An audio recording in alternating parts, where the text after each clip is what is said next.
What happens when a seasoned journalist decides to stop playing nice with a politician who has mastered the art of deflection? You're about to witness one of the most intense confrontations in recent television history, where pleasantries were thrown out the window and the gloves came off within seconds. This wasn't your typical Sunday morning interview. This was a verbal battlefield, and neither side was willing to back down.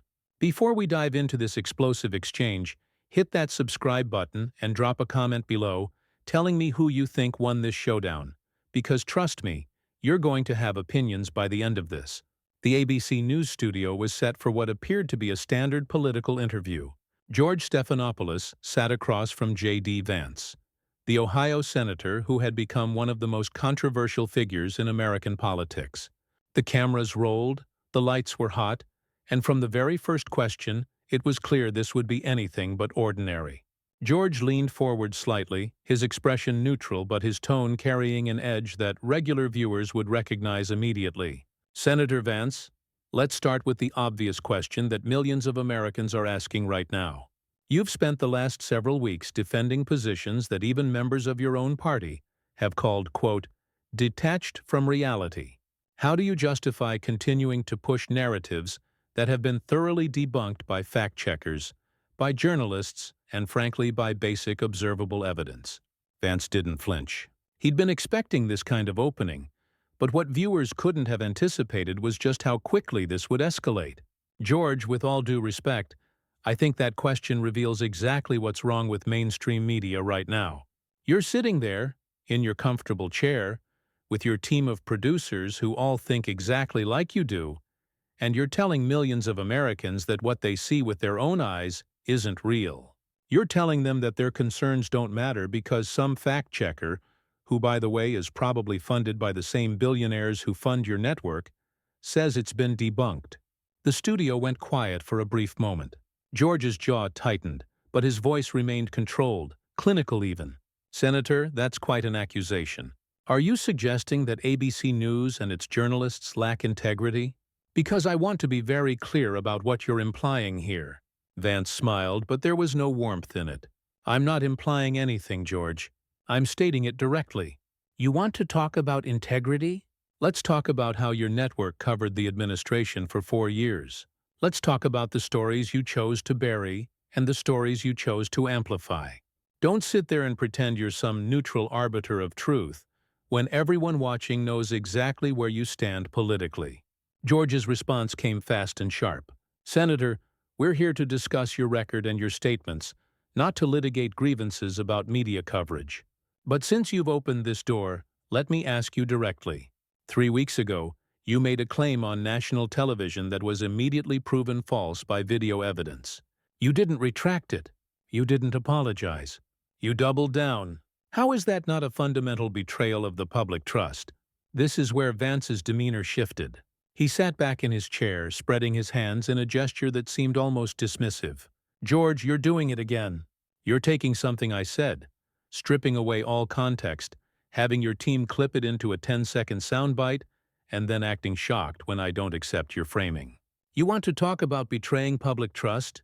How about we talk about the laptop story your network refused to cover? How about we talk about the origins of the pandemic, which your colleagues called a conspiracy theory until it suddenly became acceptable to discuss? You don't get to lecture me about truth when your organization has been wrong about virtually every major story of the last 5 years." The tension in the studio was palpable now. George's voice took on a harder edge, the professional veneer cracking just slightly. "Senator, those are completely separate issues, and you know it. We're discussing your specific claims, your specific statements. Answer the question. Why did you knowingly make a false claim and then refuse to correct it?" Vance leaned forward now, matching George's intensity. "Because it wasn't false, George." "That's the point. You're calling it false because it doesn't fit your narrative. But I spoke to people on the ground. I heard from constituents whose lives have been affected. You want me to trust your fact-checkers over the people I represent? That's not going to happen." George shook his head slowly, and for the first time, genuine frustration bled through his carefully maintained composure. "Senator, we have the actual data. We have independent verification from multiple sources that contradict your claim. This isn't about narrative or perspective. This is about objective, verifiable facts. Are you genuinely unable to distinguish between the two? And there it was. The line had been crossed. Vance's eyes narrowed, and when he spoke again, his voice was ice cold. Are you seriously questioning my intelligence right now, George? Is that where we are? Because if we're going down that road, I've got plenty of questions about the basic competence of journalists who've been wrong about everything from election predictions to foreign policy to public health, and yet somehow you all still have jobs and platforms to lecture the rest of us. George cut him off sharply. This isn't about intelligence, Senator. This is about honesty. This is about whether you're willing to acknowledge reality when it contradicts your political messaging. Because from where I'm sitting, it looks like you're perfectly comfortable misleading the American people if it serves your purposes. The accusation hung in the air between them, heavy and unmistakable. Vance's face had gone red, but his voice remained controlled, dangerous even. You want to talk about misleading people? Let's roll the tape on some of your greatest hits, George. Let's show the viewers how many times you and your colleagues have had to issue corrections, retractions, apologies. Let's talk about stories that shaped public opinion for weeks or months before anyone admitted they were wrong. But those mistakes are always honest mistakes, right? Those are just the fog of journalism, whereas anything I say that you disagree with must be a deliberate lie. Do I have that right? George's face had shifted from controlled professionalism to something much more raw. Senator, let's be absolutely clear about something. When journalists make errors, we issue corrections. We hold ourselves accountable. What we don't do is continue to repeat false claims after being corrected. That's the difference you seem unable or unwilling to grasp. Vance let out a short, bitter laugh. Oh, you issue corrections. Usually buried on page 17 or at 3 in the morning on your website. Meanwhile, the original false story has been seen by millions, shaped public opinion, sometimes even influenced elections. But sure, you issued a correction, so all is forgiven. That's not accountability, George. That's covering your backside after the damage is already done. George's knuckles were white as he gripped his notes. You're deflecting again. We're not here to discuss hypothetical media failures. We're here because you, a sitting United States Senator, made claims about immigration policy that were demonstrably untrue. You said that illegal crossings had increased by 300% in border states. The actual number, from your own party's Department of Homeland Security data, showed a 20% decrease. That's not a small error, Senator? That's not rounding up. That's fabrication. Vance's eyes flashed. Those numbers are manipulated, and you know it. They changed how they count encounters versus crossings. They changed the methodology specifically to make the numbers look better. But the people living in those communities, the sheriffs, the local officials, they'll tell you a very different story. Who am I supposed to believe, George? Some bureaucrat in Washington playing with spreadsheets, or the people actually dealing with the crisis? It's not about who you believe, George shot back, his voice rising slightly. It's about what the actual data shows. It's about operating from a shared set of facts. You can't just dismiss any information that doesn't support your position as manipulated or fake. That's not governing, Senator. That's propaganda. The word hung between them like a grenade. Vance's expression went from heated to something much colder, more dangerous. Propaganda. That's an interesting word coming from you, George. Let's talk about propaganda. How many times did your network run stories about Russian collusion that turned out to be based on absolutely nothing? How many times did you bring on experts who swore they had seen evidence that never materialized? How many careers were damaged? How many investigations were launched based on what your network presented as fact? And now you want to lecture me about propaganda? George was shaking his head before Vance even finished. Senator, the investigation resulted in multiple indictments, multiple convictions. Those are facts. What you're doing right now is classic whataboutism. You can't defend your own false statements, so you attack the credibility of anyone who questions you. Vance leaned forward, his voice dropping to something almost conversational, which somehow made it more intense. George, I'm not attacking your credibility. Your credibility attacked itself. I'm just pointing out the obvious hypocrisy of you sitting there, acting as some guardian of truth, when you and your organization have been wrong repeatedly about major stories. The American people see it. That's why trust in media is at an all-time low. That's why they don't believe you when you tell them not to believe me. So your defense, George said slowly, deliberately, is that because journalists have made mistakes, you're entitled to make false claims without consequence? Is that seriously your position? My position, Vance replied, matching his tone, is that you don't have the moral authority you think you have. My position is that when I talk to my constituents, when I represent their concerns, I'm not going to let some fact-checker who's never been to Ohio tell me what's true and what's not. You want to call that false? Fine. Call it whatever you want. But I'm not backing down. George's composure was fraying at the edges now. Senator, this is genuinely disturbing. You're essentially saying that you'll believe whatever you want to believe, evidence be damned. How is that different from just making things up? The accusation was direct, unvarnished, and Vance's response was immediate and fierce. Because I'm not making things up, George. I'm representing real people with real concerns. You know what's disturbing? What's disturbing is that you think your version of the truth is the only version that matters. What's disturbing is that you can't even conceive of the possibility that maybe, just maybe, the people you disagree with aren't lying. Maybe they're seeing things you refuse to see because it doesn't fit your worldview. There's not your truth and my truth, Senator, George said, his voice tight with frustration. There's just the truth. There are facts. And you're sitting here trying to convince people that facts are somehow optional, that reality is negotiable. Vance smiled again, that same cold smile from earlier. No, George. What I'm doing is refusing to accept your framing. What I'm doing is pushing back against this idea that you and people like you get to decide what's real and what isn't. You act like you're objective, like you're just following the facts wherever they lead. But everyone watching this knows that's not true. Everyone knows you have an agenda. George's hand came down on the desk between them, not quite a slam but close. My agenda is the truth, Senator. My agenda is holding powerful people accountable. And right now, you're a powerful person who seems to think he's above accountability. The accusation seemed to genuinely anger Vance in a way the previous exchanges hadn't. Above accountability? I face voters every 6 years, George. I have to answer to the people of Ohio for everything I say and do. Who do you answer to? Who holds you accountable when you get it wrong? Because I haven't seen you fired. I haven't seen you demoted. You just keep showing up week after week, asking gotcha questions and acting morally superior. These aren't gotcha questions, George said, his voice sharp as a blade. These are basic questions about basic facts. The problem is you can't answer them honestly. So you're trying to turn this into an indictment of journalism itself. Vance's response was immediate. Maybe journalism needs to be indicted, George. Maybe that's long overdue. Because from where I sit, what you call journalism looks a lot like activism with a press pass. And Americans are tired of it.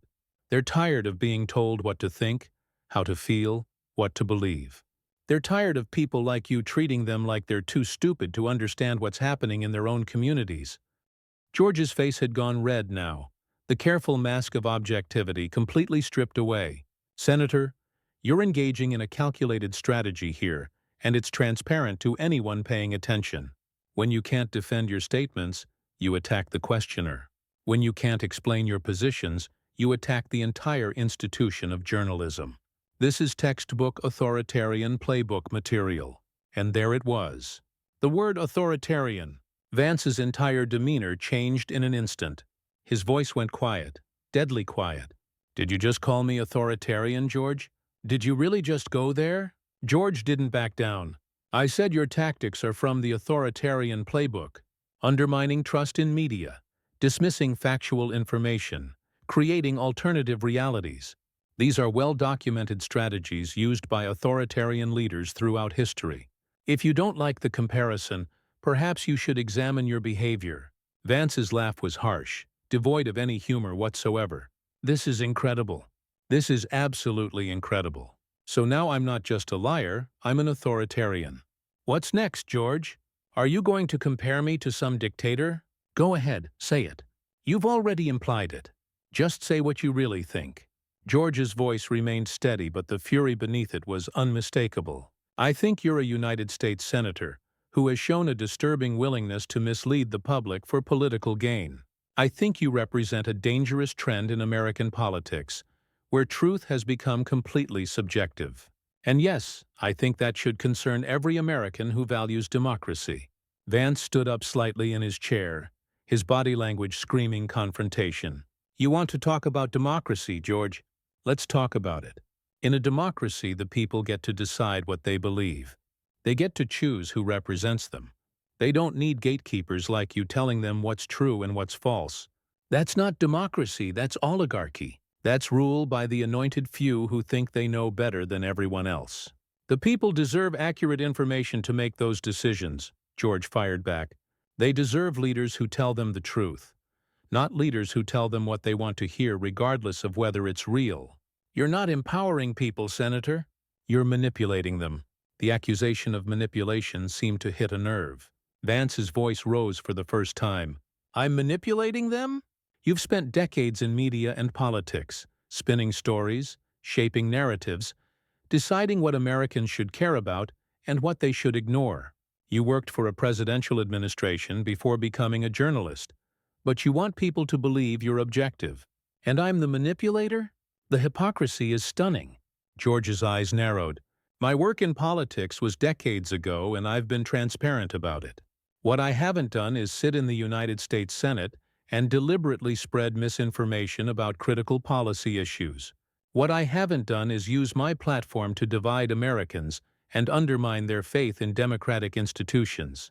Vance leaned back, his anger shifting into something like contempt. Undermine their faith in democratic institutions. That's rich, George. Really rich. Those institutions undermined themselves. They lied about weapons of mass destruction and dragged us into a 20-year war. They told us the economy was fine right before it collapsed. They mismanaged a pandemic that killed over 1 million Americans. They spied on American citizens. They weaponized federal agencies against political opponents. But sure, I'm the one undermining faith in institutions by pointing out that maybe, just maybe, they don't deserve blind trust anymore. George's voice was tight with barely controlled anger. So your solution is to destroy whatever trust remains? Your solution is to convince Americans that nothing is true, that everyone is lying, that they might as well believe whatever feels right to them? How does that help anyone, Senator? It helps them think for themselves, Vance shot back. It helps them question authority. It helps them not be sheep who believe whatever some anchor on television tells them. You act like skepticism is dangerous, George. I think blind faith is dangerous. I think trusting institutions that have repeatedly failed us is dangerous. There's a difference between healthy skepticism and conspiracy thinking, George said, his voice rising again. There's a difference between questioning authority and rejecting objective reality. You've crossed that line, Senator, and you know it. Vance's response was swift and cutting. The only line I've crossed is the one you drew that says I'm supposed to play by your rules, accept your framing, and apologize whenever you decide I've said something wrong. I'm not playing that game anymore, George. A lot of us aren't playing that game anymore. And that terrifies you because you're losing control of the narrative. This isn't about control, George said, his composure hanging by a thread. This is about responsibility. This is about the basic obligation that public officials have to deal in facts, not feelings, not anecdotes, not conspiracy theories, facts. Vance's smile was sharp as broken glass. And who decides what the facts are, George? You? Your network? The experts who have been wrong about almost everything? See, that's the question you won't answer because you know how it sounds. You want to be the arbiter of truth, but you don't want to admit that's what you're doing. You want power without accountability. I'm not seeking power, Senator, George said, his voice strained. I'm doing my job. I'm asking questions that need to be asked. If you find that threatening, maybe that says more about you than it does about me. Your job, Vance said, his voice dripping with disdain, used to be informing the public. Now it's activism dressed up as journalism. Now it's gotcha interviews designed to make people you disagree with look bad. You're not informing anyone, George. You're confirming the biases of people who already agree with you. George's hand hit the desk again, harder this time. I'm trying to get you to answer a simple question, Senator. Just one simple direct question. Did you or did you not make a false claim about border crossings? Yes or no? The directness of it, the demand for a simple answer seemed to catch Vance off guard for just a moment. Then his expression hardened again. I made a claim based on information from sources on the ground. You're calling it false based on government statistics that I don't trust. So no, George, I don't accept your characterization. And I'm not going to sit here and let you bully me into saying otherwise. George's expression had moved beyond frustration into something closer to disbelief. This is not bullying, Senator. This is journalism. This is holding you accountable for your words. And the fact that you see accountability as bullying tells me everything I need to know about how you view your responsibilities as a public servant. Vance's eyes flashed with renewed anger. Don't you dare lecture me about public service, George. I served this country in uniform. I wrote about the struggles of working-class Americans before I ever ran for office. What have you done besides sit in comfortable studios and pass judgment on people actually doing the work? George's voice went cold, colder than it had been throughout the entire interview. Senator, we're not comparing resumes here. We're discussing your willingness to mislead the American people. And every time I try to pin you down on a specific claim, you change the subject. You attack me. You attack the media. You attack institutions. Everything except actually answering the question. Because your question is loaded, Vance snapped. Your question assumes your premise is correct. Your question is designed to make me look like a liar no matter how I answer it. That's not journalism, George. That's entrapment. It's a factual question, George said, his voice rising to match Vance's intensity. It has a factual answer. Either the statistics you cited were accurate or they weren't. There's no middle ground here. There's no wiggle room. You made a claim. The claim was false. Why can't you just admit it? Vance leaned forward, his voice dropping to something almost dangerous. Because admitting it would be accepting your version of reality, and I don't accept your version of reality. I don't accept that your fact-checkers are neutral. I don't accept that your statistics are honest. I don't accept that you're asking these questions in good faith. So no, George, I'm not going to give you the soundbite you want where I admit I was wrong and apologize. That's not happening. The studio seemed to vibrate with tension. George stared at Vance for a long moment, and when he spoke again, his voice carried a weight of genuine concern beneath the anger. Senator, do you understand how dangerous this is? Do you understand what it means when a United States senator says he doesn't believe in verifiable facts? When he creates his own reality based on what feels true to him? This isn't about me. This isn't about the media. This is about whether we can function as a society if we can't even agree on basic, observable reality. Vance's response was immediate and fierce. You want to talk about danger, George? The danger is people like you who think you have a monopoly on truth. The danger is a media establishment that tells half the country their concerns don't matter. Their experiences aren't real. Their voices don't count. The danger is condescension and arrogance from elites who think they know better than everyone else. That's what's tearing this country apart, not me pushing back against your narrative. George shook his head slowly, and there was something almost sad in his expression now alongside the anger. Senator, I've been doing this a long time. I've interviewed hundreds of politicians from both parties. I've had heated exchanges. I've had disagreements. But I have never, in all my years, sat across from a United States senator who was so completely unwilling to acknowledge objective reality. And that should frighten every American watching this, regardless of their political beliefs. Vance's smile was bitter. You know what frightens Americans, George? Watching their country change in ways they didn't vote for. Watching their communities struggle while politicians and journalists tell them everything is fine.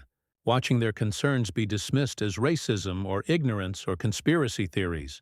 That's what frightens them. Not me telling them that maybe they should trust their own eyes instead of trusting you. So we're back to this, George said, exhaustion creeping into his voice for the first time. We're back to you positioning yourself as the voice of the forgotten American, fighting against the evil media. It's quite a performance, Senator. But it doesn't change the facts. It doesn't make your false claims true. It just muddies the water enough that people can't tell the difference anymore. And maybe that's the point.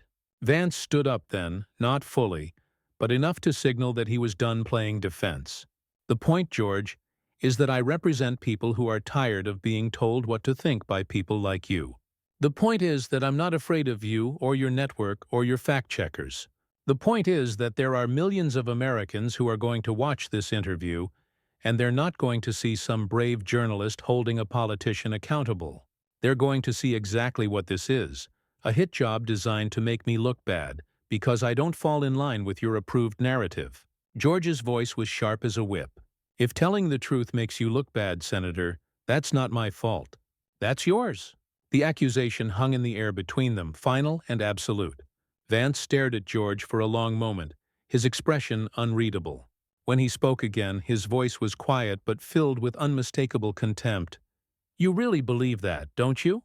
You really think you're the good guy here? That's what makes this so sad, George. You're so convinced of your own righteousness that you can't even see your own bias. You can't even imagine that you might be wrong." George's response was immediate. "I'm not claiming to be perfect, Senator. I'm not claiming journalists don't make mistakes. What I am claiming is that we correct those mistakes when they happen.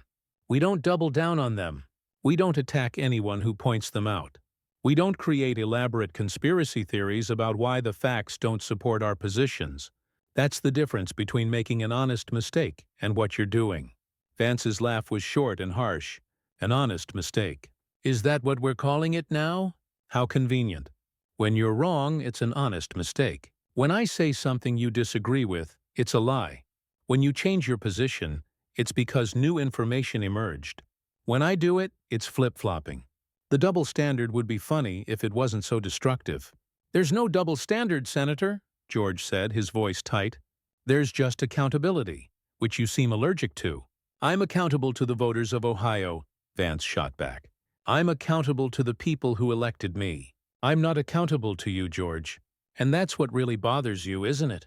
That you can't control me. That you can't shame me into submission. That your disapproval doesn't matter to me anymore." The words seemed to hit something deep in George. His voice when he responded was quieter but somehow more intense. "This isn't about control, Senator. This is about truth.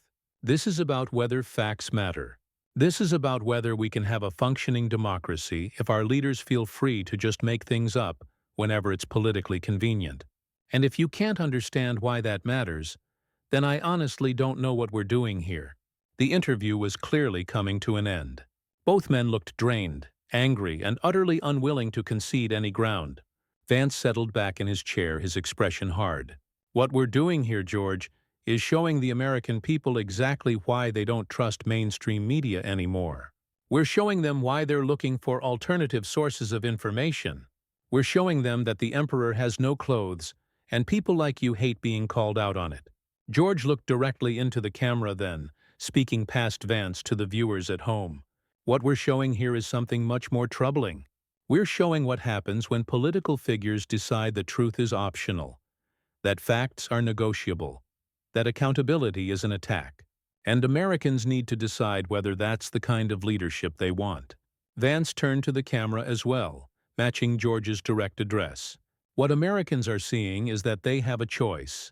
They can believe the establishment that's failed them repeatedly, or they can trust leaders who actually listen to them and fight for them. I know which side I'm on." The two men stared at each other one final time, neither willing to look away first, neither willing to give an inch. The interview ended not with resolution, but with an impasse, a perfect snapshot of a divided nation where even basic facts had become battlegrounds, and trust had become the rarest commodity of all. So there you have it. One of the most intense confrontations in recent political television history. Who do you think won this showdown? Was George right to push so hard on the facts, or was Vance justified in pushing back against what he saw as media bias? Drop your thoughts in the comments below, hit that subscribe button, and let me know. Do you think interviews like this help or hurt American political discourse? I'll see you in the next one.